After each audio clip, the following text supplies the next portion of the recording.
નમસ્કાર, આપ જોઈ રહ્યા છો મંતવ્ય ન્યૂઝ અને હું છું આપની સાથે લખમા। ચર્ચાની શરૂઆત કરતા પહેલા સવાલ થાય છે કે શું આપણે ગર્વથી કહી શકીશું કે ગાંધીનું ગુજરાત? આજે શરૂઆતમાં જ સવાલ એટલા માટે કે રાજ્યમાં દારૂ, ડ્રગ્સ, અફીણ, ચરસ, ગાંજો સહિત એટલા નશીલા પદાર્થો દૂધની જેમ ખુલ્લેઆમ વેચાઈ રહ્યા છે। હવે દારૂબંધી છે ગુજરાતમાં એ કહેવું પણ હાસ્યાસ્પદ લાગે છે। રોજ નવા કિમિયાથી નશીલા પદાર્થો ઝડપાય છે। અરે દૂધની જેમ તમે એક ફોન કરો અને તમારા ઘરે એ નશીલા પદાર્થ પહોંચી જાય છે। પોલીસ સતત કાર્યવાહી કરે છે, એમાં ના નથી। આજે અમદાવાદમાં કરોડોનો ડ્રગ્સ ઝડપાયો, આરોપીઓને પણ ઝડપી પાડવામાં આવ્યો। ખૂબ બિરદાવાદાયક આ કામગીરી છે, પણ પ્રશ્ન એ થાય છે કે આવી કામગીરી છતાં પોલીસની અને એજન્સીઓની ધાક કેમ ઓસરતી જાય છે? શું કામ આ માફિયાઓ બેખોફ બન્યા છે? શું કોઈ તેમના પર લગામ લગાવી શકે એમ જ નથી રહ્યું? શું કામ માફિયાઓના બાપ સુધી પહોંચવામાં ફાંફા પડી જાય છે? શું કામ નિષ્ફળતા મળે છે? વારંવાર નશાબંધીના ધજાગરા ઉડે છે અને આપણા ગૃહ વિભાગ નાકામ હોય તેવી છાપ મુકાતી જાય છે। ગૃહ વિભાગ આ દિશામાં સતત કામ કરે છે, પણ છતાં કેમ આ માફિયાઓ તેને અવગણે છે? અને જો આમને આમ રહેશે તો પછી મોતને નોતરતા દૂષણ પર કરીશું આજનો સીધો સંવાદ।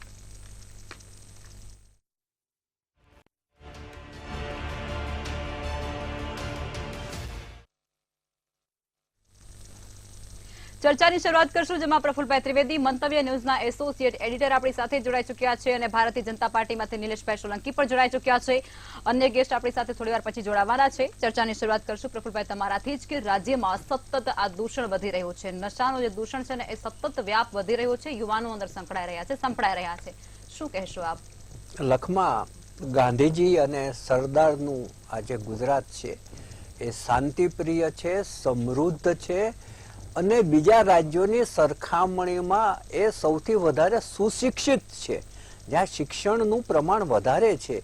એવા વ્યાપારી રાજ્યની અંદર જે આ દારૂ અને ડ્રગ્સનું પ્રમાણ છે એ સતત વધી રહ્યું છે ને, એ બાબત સરકાર અને સમાજ બંને માટે ચિંતાજનક છે। સમાજે પણ એમના બાળકો ક્યાં જાય છે, શું કરે છે, કોની સાથે જાય છે, ક્યાં જાય છે ને ત્યાં કેવી કેવી પ્રવૃત્તિ કરે છે, એના પર વોચ ગોઠવવી પડે એવો સમય આવતો જાય છે। તમે સાંજ પડે જુઓ તો Sindhu Bhavan road, SG highway, ત્યાં બધી ડ્રગ્સ છે, એમાં ચરસ, ગાંજાની સિગરેટોથી માંડી અને ઘણું બધું વિતરણ થતું હોય છે। સિંધુ ભવન રોડ ઉપર તો પોલીસે વચ્ચે વોચ પણ ગોઠવી હતી, પરંતુ એમને હાથ કાંઈ નથી લાગ્યું। કદાચ જાગૃત થઈ ગયા હશે કે પછી કોઈએ એમને બાતમી આપી દીધી હશે કે પોલીસ વોચ કરી રહી છે, ભગવાન જાણે શું છે। પરંતુ આ છે ડ્રગ્સ અને દારૂ, એનું પ્રમાણ વધતું જાય છે। પહેલા આપણે દારૂની વાત કરીએ તો ગિફ્ટ સિટીની અંદર જ્યારે દારૂ બંધીમાં જે છૂટછાટ આપવામાં આવી, ત્યારબાદ સુરતમાં ડાયમંડ સિટીએ પણ એવી માગણી કરી હતી, બીજા વિસ્તારોએ પણ એવી માગણી કરી હતી, પરંતુ હજી ગિફ્ટ સિટી સુધી છે। પરંતુ એ પછીનું બીજું પગલું એ છે કે અત્યાર સુધી જે પોલીસો સામે ઇન્ક્વાયરી ચાલતી હતી કે જે પોલીસના તાબાનો જે એરિયા હોય એમાંથી 15,000નો દેશી દારૂ અથવા તો 25,000નો અંગ્રેજી દારૂ પકડાય તો એની પર ઇન્ક્વાયરી થતી હતી। આ જે મર્યાદા છે સરકાર વધારી છે। એમણે આજે જે ગૃહ વિભાગે પરિપત્ર બહાર પડ્યો એમાં એમ કહ્યું કે 1 લાખ સુધી દેશી દારૂ અને 2.5 લાખ સુધી અંગ્રેજી દારૂ પકડાય તો જ જે તે પોલીસ તાબાના આ વિસ્તાર હશે એ પોલીસની ઇન્ક્વાયરી થશે। હવે આમાં તો એવું થયું કે સરકારે સામે ચાલી અને ખાખી વર્દીને છૂટ આપી છે। કેમ કે ખાખી વર્દી અને આ જે દારૂ વેચવા વાળા છે એ બે વચ્ચેની સાંઠગાંઠ અને હપ્તાની જે ચોપાટ ગોઠવાયેલી હોય છે એ હવે નાનકડું ઘોડિયામાં સૂતું બાળક પણ જાણે છે, કારણ કે એ આખી બધી ઓપન સિક્રેટ છે, ખુલ્લું પડી ગયેલું છે। હવે સરકારે આ લિમિટ શું કામ વધારી એ ખબર નથી પડતી। એમાં દલીલ એવી કરવામાં આવી છે કે મશીનરી વધારે વપરાતી હતી, સ્ટેશનરી વધારે વપરાતી હતી, સમય વધારે વપરાતો હતો, તો આ લિમિટ વધારવાથી ઇન્ક્વાયરી ઘટશે, નંબર 1। નંબર 2, વધારે દારૂનું વેરફેરની હિંમત નહીં ખુલી જાય। આ બીજી વાત છે એટલે ગાંધીજીના ગુજરાતમાં આપણે ખરેખર શું કરવા જઈ રહ્યા છીએ એની સામે સૌથી મોટો પ્રશ્નાર્થ છે. હવે જો ડ્રગ્સની વાત કરીએ તો ડ્રગ્સ બહુ મોટા પ્રમાણમાં સૌરાષ્ટ્રના અને દક્ષિણ ગુજરાતના દરિયા કિનારાથી પકડાય છે અને પકડાય છે સારું છે. સરકારની એમાં આપણને નેમ દેખાય છે અને જે પોલીસ કે એટીએસ જે પકડે એને સલામ, પરંતુ આથી 10 ગણું ડ્રગ્સ ઘૂસી જતું હોય છે એવી દહેશત આપણે ત્યાં જે ડિબેટમાં નિવૃત્ત આઈપીએસ આવતા હોય છે કરતા હોય છે. 10 ગણાથી પણ વધારે કહે છે કે એથી વધારે તો એ ઘૂસી જતું હોય છે. તમે જુઓ કે હજુ ગઈ 6ઠી તારીખે જીઆઈડીસી પાસેથી 200 કિલો ગાંજો પકડાયો હતો વટવા જીઆઈડીસી પાસેથી, અને એ બાદ આજે બરાબર 6 દિવસ પછી આજે 1 કરોડનું એમડી ડ્રગ્સ પકડાયું 1 કિલો. હવે જે ગાંજો પકડાયો એ ગાંજો 4 રાજ્યો વિંધીને આવ્યો હતો, ઓડિશાથી મહારાષ્ટ્ર છત્તીસગઢ થઈને ગુજરાતમાં. વચ્ચે કોઈ એમને પકડ્યા જ નહીં. સવાલ મોટો એ છે આટલા બધા હોટેલ નાખાવે છે આ તે, અને એ પકડાયો નહીં અને એ માણસ અહીંયા લઈને આવ્યો. હવે જે પોલીસને બાતમી મળી હતી ને એ 1100 કિલો ગાંજાની હતી. એટલે હવે સવાલ એ થાય છે કે 950 કિલો ગાંજો ગયો ક્યાં?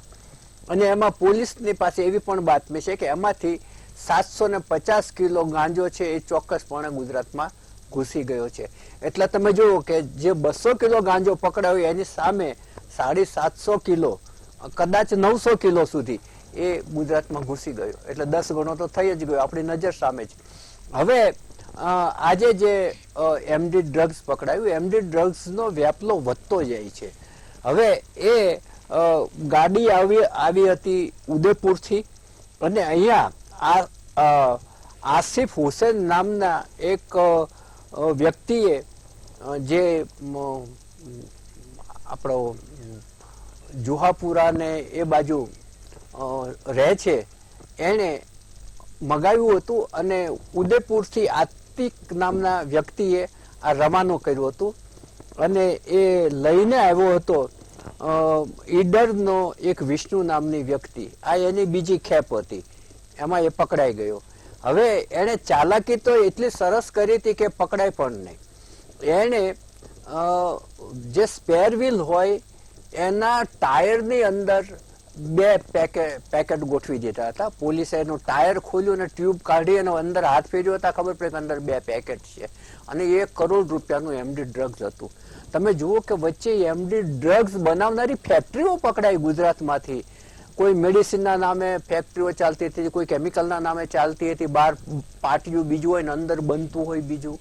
એટલે આપણા ગુજરાત છે ને નિલેશભાઈ, તમે તો સત્તાના જે ભાજપ છો એના પ્રવક્તા છો, આ તમારા સરકાર સુધી પણ પહોંચાડવું જોઈએ કે આ ડ્રગ્સનો ઉપયોગ છે એ ગુજરાતની અંદર વધી રહ્યો છે.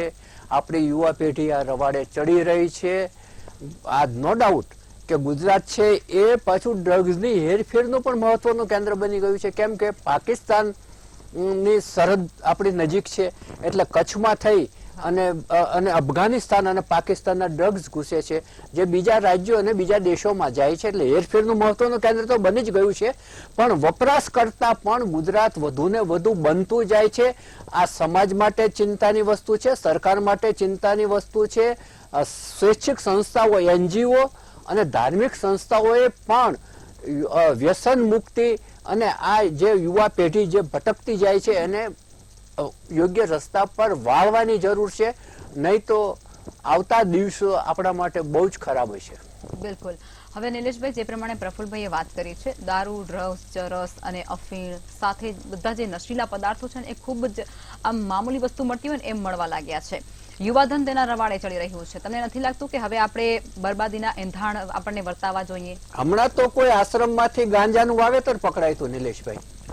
નહીં, ખૂબ જ સારી વાત છે કે મંતવ્ય ચેનલ જે રીતે આટલા સારા વિષય લાવે છે અને યુવાનોની સરકાર ચિંતા કરે છે, મંતવ્યની જનતાને પણ આપણા વિષય ને જાગૃતતા મળે. હું આપને કહેવા માંગીશ કે ગુજરાત પોલીસે જે રીતે ડ્રગ્સની બદીઓને ડામવા માટે જે અભિયાનની પણ એક જંગ ચાલુ કરી દીધી છે. ને હવે આપણે જોયું છે કે દારૂ, ડ્રગ્સ કે જે રીતે જે બહારના દેશો કે ડ્રગ્સ બીજા દેશના લોકો ભારતમાં ઘુસાડવાના અનેક પ્રયાસો કરી દીધા છે અને પકડાઈ જાય છે, એ બહુ સારી વસ્તુ છે. બીજી વસ્તુ કે પ્રફુલભાઈ બહુ સારી વાતો કરી કે ઘણી જગ્યાએ આ ફેક્ટરીઓ પકડાઈ, આ બનાવ, આ પાટિયા બાર બીજા હોય, આ તે, પણ ક્યાંક ને ક્યાંક ગુજરાતની પોલીસ બધી જ એની ટીમો મુખ્યમંત્રી શ્રીના માર્ગદર્શન હેઠળ ગૃહમંત્રી હર્ષ સંઘવી જે યુવા નેતા છે એ આટલા કડક પગલા લઈ રહી છે, લખમાજી આપણે માનવું જ પડશે. અને સાચી વસ્તુ છે કે આ એક પણ વસ્તુ આમાંથી કોઈ ડિસ્ટ્રીબ્યુટ ના થવી જોઈએ.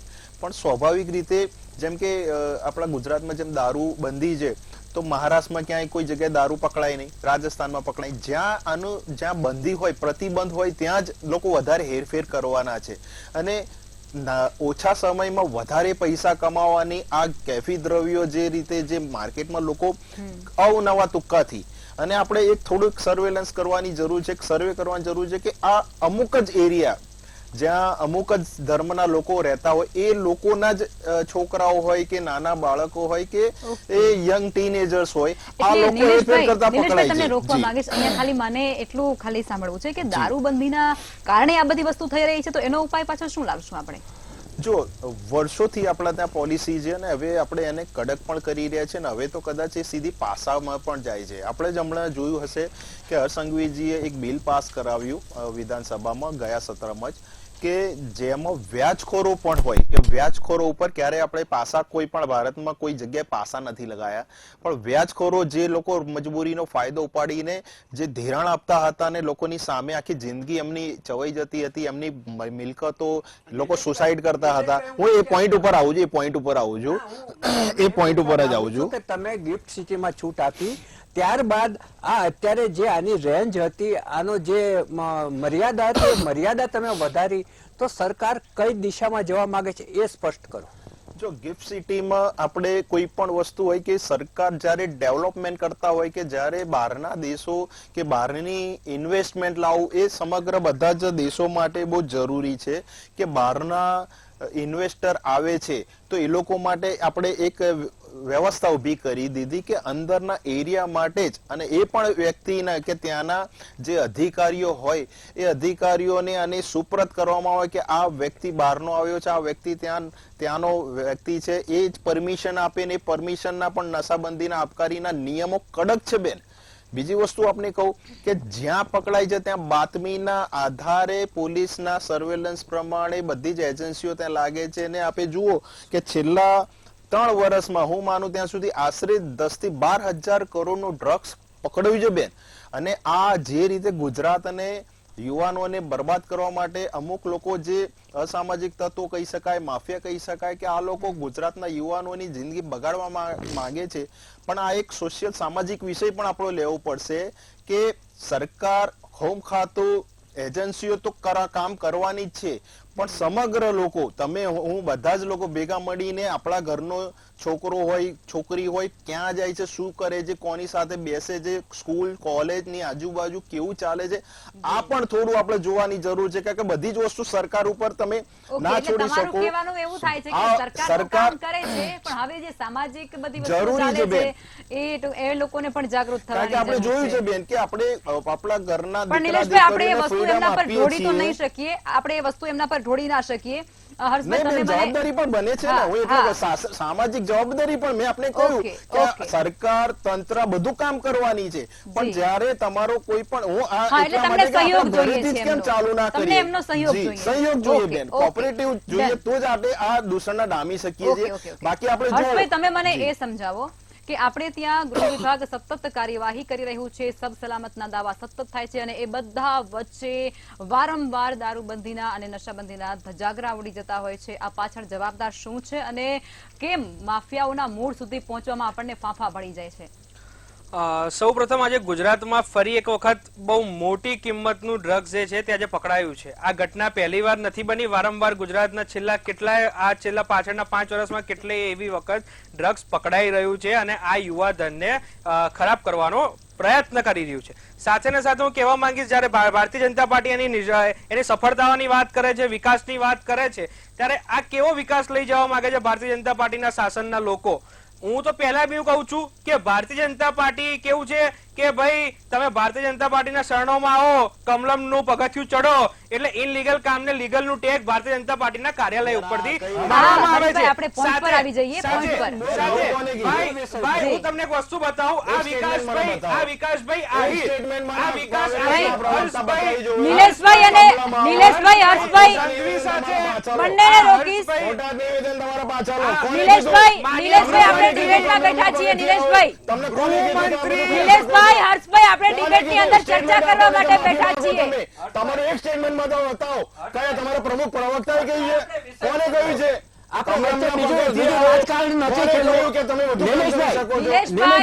કોઈ રાજકારણ નથી કર્યું ભાઈ, નહીં તો ખોટા નિવેદનો પાછા લેવા પડે. કોને કીધું તમને કમલમના પગથિયા? નિલેશભાઈ આપણી ચર્ચા એ મુદ્દે છે જ નહીં, કમલમની વાતો આપણે કરીશું. જ્ઞાન હોવું જોઈએ કે જ્ઞાનની વાતો બહુ સારી ના લાગે. વાતો રડિયામણી તો નહીં સારી ભાઈ. હર્ષભાઈ, નિલેશભાઈ, હું તમને વાત કરું છું. ભાઈ હું વાત કરું. આ વિકાસ આહિર નામ કેમ લીધું? જો ભાઈ ફોટો બતાવો. નિલેશભાઈ આપણે સાંભળી લઈએ. નિલેશભાઈ ફોટો બતાવો એટલે તકલીફ થયું. કોને કહ્યું કે કમલમના પગથિયા કરો? કોને કહ્યું? રાજીવ ગાંધી ભવનમાં ગુંડાઓ બેસે છે, નથી ખબર પડતી આપણે? બોલી લો ભાઈ, તમે બોલી લો પછી હું બોલીશ. ભાઈ ખોટી વાત નહીં, ખોટી વાત ના કરવાની હોય નિલેશભાઈ. નિલેશભાઈ હવે પત્યું હોય તો આપણે ચર્ચાને આગળ વધારીશું. નિલેશભાઈ ખોટી વાત નહીં કરવાની. હર્ષભાઈ સંઘવી માનનીય ગૃહમંત્રી, તમારા ભાઈ સાંભળી લેવાનું નિલેશભાઈ. ધ્યાન રાખવું જોઈએ. જો નિલેશભાઈ હું તમને કહેવા માંગુ છું, આ ફોટો જોવો. માનનીય ગૃહમંત્રી હર્ષભાઈ સંઘવી, વિકાસ આહિર નામના વિકાસ આહિર. કોને કહ્યું આ? નિલેશભાઈ હવે મુદ્દો છોડી દો. હા હર્ષભાઈ, તમે પણ છે ને આજે જે ડ્રગ્સ પકડાયું એના પર જ રહો. હું એ જ કહું છું કે સમગ્ર ગુજરાતમાં ઘણી બધી વખત ડ્રગ્સ ભારતીય જનતા પાર્ટીના શાસનમાં પકડાય છે. વિકાસ આહિર નામનો જે આરોપી કે જે માનનીય ગૃહમંત્રી હર્ષભાઈ સંઘવી સાથે ફરતા હતા, સી.આર. પાટીલજી સાથે ફરતા હતા, ઉત્તર પ્રદેશના મુખ્યમંત્રી યોગી આદિત્યનાથજી સાથે ફરતા હતા, પણ કેમ? કારણ કે એને જે સ્ટેન્ડ છે તે ભારતીય જનતા નિલેશભાઈ મુદ્દાની જ વાત થાય છે અહીંયા. એ વાત છે. નિલેશભાઈ મુદ્દાની જ વાત થાય છે અહીંયા. આજની જ વાત કરો. આજની નિલેશભાઈ, પ્રફુલભાઈ સાંભળી લઈએ આપણે. હર્ષભાઈ શું કહેવા માંગે છે? ખોટી વાત ના હોય નિલેશભાઈ. હું તમારા વાળા બોલતો નથી તો તમારે ના બોલાય વચ્ચે. નિલેશભાઈ, હર્ષભાઈ આવી રીતે ડિબેટ ના થાય. કરીને મારામાં ના બોલશો હવે. હર્ષભાઈ અને નિલેશભાઈ બંનેને રોકીશ. નિલેશભાઈ તમે પણ. નિલેશભાઈ તમે પણ. નિલેશભાઈ બોલી લેવા દો. અને હર્ષભાઈ આજના વિષય ઉપર જ રહો. એ તસવીરો આવી રીતે બધા debate જોયેલી ના છે, થાય. બધા બંને જાણે છે. પ્રવક્તાઓને વિનંતી આપણે કરું એ છું. વિષય નથી. આજ જે પકડાયું એના પર જ રહો. અને જે પકડાય છે સારી વસ્તુ છે કે સરકારને ધન્યવાદ આપવો જોઈએ કે આટલા મોટા પ્રમાણમાં પકડાય છે. પણ જે ડ્રગ્સ પકડાય છે, હું તમને એ જ કહું છું કે નિલેશભાઈ હવે આપણે વચ્ચે નહીં બોલીએ. પહેલેથી સરકાર જે છે તે નાની નાની માછલીઓને પકડે છે. હું તમને એમ કહું છું, સરકાર કેમ મોટા મગરમચ્છને પકડતી નથી? કેમ એમની જોડે એમની હામાં હા મિલાવો એટલે ભારતીય જનતા પાર્ટીનું ટેગ લાગે કે ઓકે તમે સાચા, ખોટા હોય તો બી.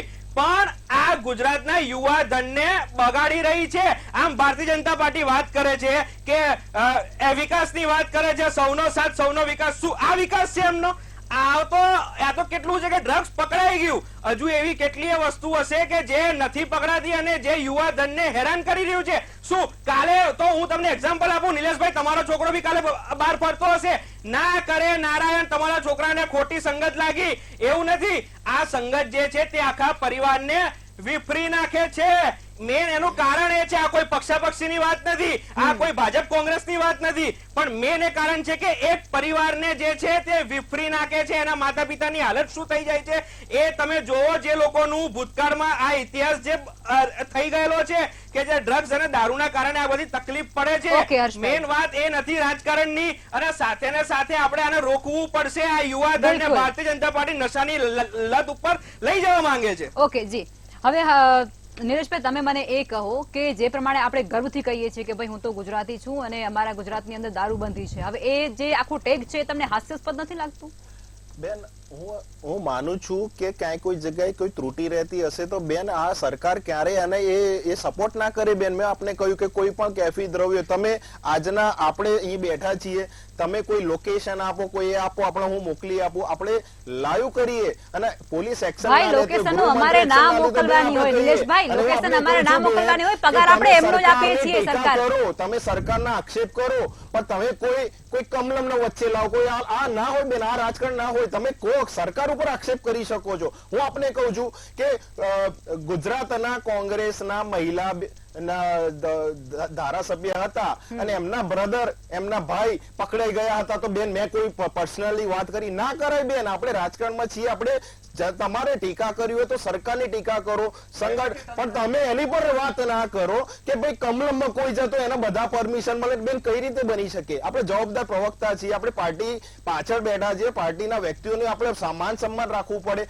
હું એટલા માટે બેન કહી રહ્યો છું કે હર્ષ સંઘવીજી હમણાં થોડા સમય પહેલા બેન સનાતન ધર્મનો એક અત્યાચાર જેવો એક પંડાલમાં પથ્થરમારો થાય બેન, ત્યાં સૈયદપુરામાં 1,95,000 બેન મકાનો છે, 1,40,000 માત્ર એક જ ધર્મના મકાનો છે અને 44,000 ધર્મના હિન્દુના ધર્મના મકાનો છે.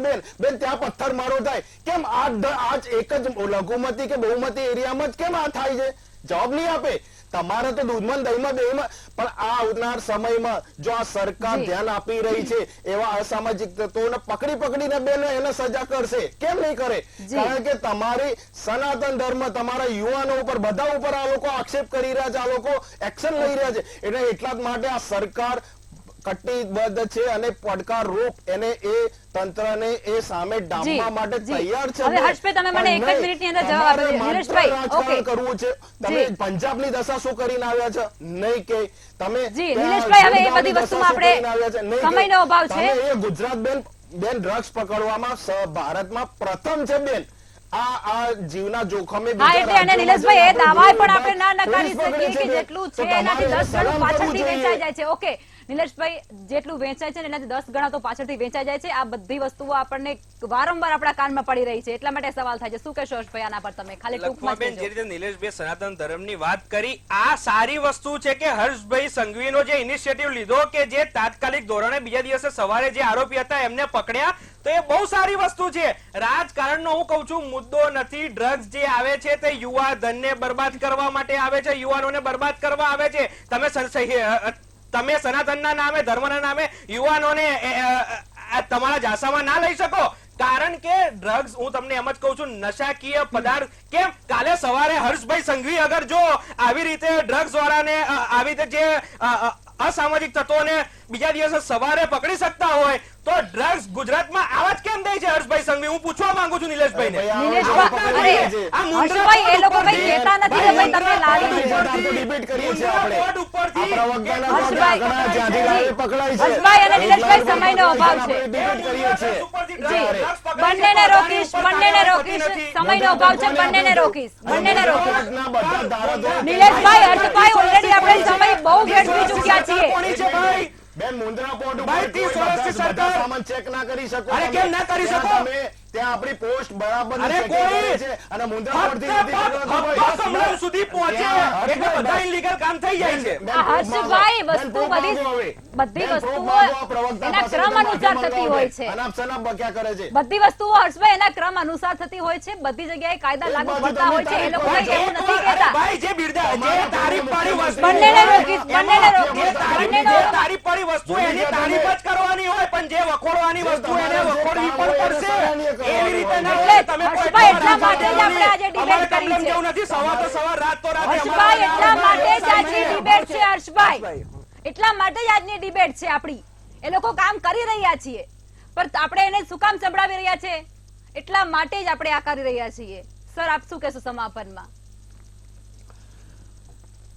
ખરેખર જે ડ્રગ્સ પકડાય છે એ ઘણી સારી કામગીરી થઈ રહી છે અને આ સરકારમાં ગૃહમંત્રી, રાજ્ય ગૃહમંત્રી હર્ષ સંઘવીએ આ આદેશો આપેલા છે કે કદાચ મોટા આંકડા દેખાય તો એની ચિંતા નહીં કરવાની, પણ જે ડ્રગ્સ આવે પકડો અને એ 100% જાનના જોખમે પકડે છે. આપણે જે એટીએસ અને જે પોલીસ કર્મચારીઓ આમાં સંકળાયેલ છે ચોક્કસપણે આપણે બિરદાવવા જોઈએ, સલામ કરવી જોઈએ.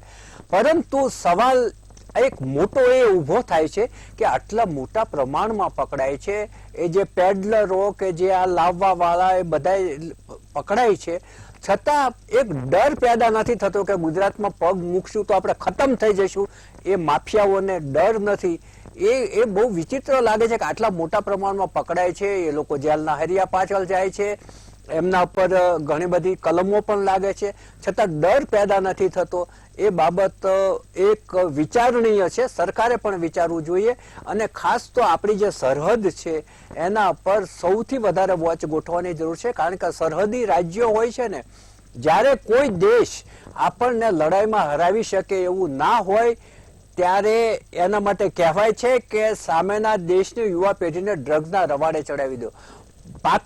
પંજાબની અંદર જે કર્યું પાકિસ્તાનની સરહદથી, એ જ વસ્તુ હવે ગુજરાતમાં કરી રહ્યા છે. ઉડતા પંજાબ તો બની ગયું, હવે ગુજરાતના યુવાનો પર એની નજર છે અને અફઘાનિસ્તાન અને પાકિસ્તાનના ડ્રગ્સ વાયા ગુજરાત બીજે જાય છે.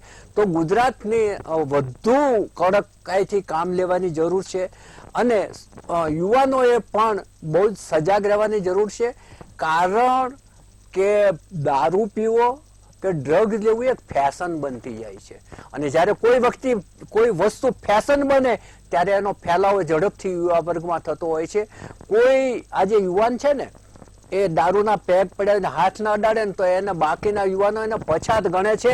આ માનસિકતા જે વધતી જાય છે એને કાબુમાં લેવાની પહેલી જરૂર છે. બીજું, સરકારે જો દાખલા તરીકે હું તમને કહું, નિલેશભાઈ, આયુર્વેદિક સિરપના નામે દારૂ એક નશાજનક પદાર્થ વેચાય છે એવું અમે મંતવ્ય ન્યૂઝમાં સતત 3 દિવસ સુધી આ વાત ચલાવી હતી અને પછી જ્યારે આણંદને તરફ લોકો એ પીને મરી ગયા ત્યારે સરકાર જાગી. વચ્ચે 3 મહિનાનો ગાળો હતો, અમે 3 મહિના પહેલા આવી બોટલો બતાવી હતી. પાનના ગલ્લે મળે છે આ નશાજનક પદાર્થ અને આયુર્વેદ દવાના નામે મળે છે અને આયુર્વેદ દવાના નામે એનું ઉત્પાદન થાય છે અને સરકારે એના ઉત્પાદનની મંજૂરી આપેલી છે. એટલે આ બધી જ બાબતો છે એ સરકારે બહુ જ આ બાબતમાં ઝીણું કાતવાની જરૂર છે, ખૂબ જ જાગૃતિ બતાવવાની જરૂર છે.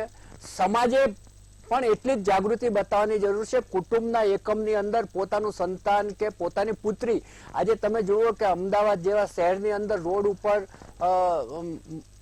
આપણે કોઈને એવી ટીકા ના કરી શકીએ કે એને શું ખાવું ને શું પીવું એની, પણ યુવતીઓ પણ જે સિગરેટ પીતી હોય છે એમાં ઘણી વખત ચરસ અને ગાંજાની સિગરેટો પણ હોય છે. યુવકો પણ પીવે છે, યુવતીઓ પણ પીવે છે. એટલે સમાજે જાગૃત થવાની જરૂર છે, ધાર્મિક સંસ્થાઓએ જાગૃત થવાની જરૂર છે, એનજીઓ અને સરકારે આ બાબતમાં એક બહુ જ મોટી ઝુંબેશ ચલાવવાની જરૂર છે કે ડ્રગ્સ અમારે ત્યાં નો એલાવ. બિલકુલ. તમામ મહાનુભાવો જોડાયા તે બદલ આભાર. સતત પેટ્રોલિંગ, સતત સબ સલામતના દાવા અને સતત કામગીરીની ગુલબાંગો વચ્ચે વારંવાર નશાબંધીના લીરે લીરાવડે છે, ધજાગરાવડે છે. નશીલા પદાર્થો જે પ્રમાણે મળતા થયા છે, નથી લાગતું કે આપણો યુવાધન બરબાદીથી બચી શકશે. કોલેજો અને શાળાઓમાં અભ્યાસ કરતા વિદ્યાર્થીઓ નશાને રવાડે ચડી રહ્યા છે. આવી બાબતો ઉપરથી ગૃહ વિભાગને પોતાની જે કચાશ છે એ દેખાય અને તેને પૂરી કરી અને આ બરબાદીના તત્વોને દૂર કરે તેવી અપેક્ષા સાથે, કારણ કે વ્યક્તિથી પરિવાર, પરિવારથી સમાજ, સમાજથી રાષ્ટ્ર અને રાષ્ટ્રથી દેશ બનતું હોય છે, જેનો પાયો જ યુવાન છે અને એ જ યુવાન આજે અવળે રસ્તે ચડી જશે તો પછી શું થશે? એનું પરિણામ બહુ ખતરનાક હશે. ચર્ચામાં હાલ આટલું જ. આવતીકાલે ફરી મળીશું. નમસ્કાર.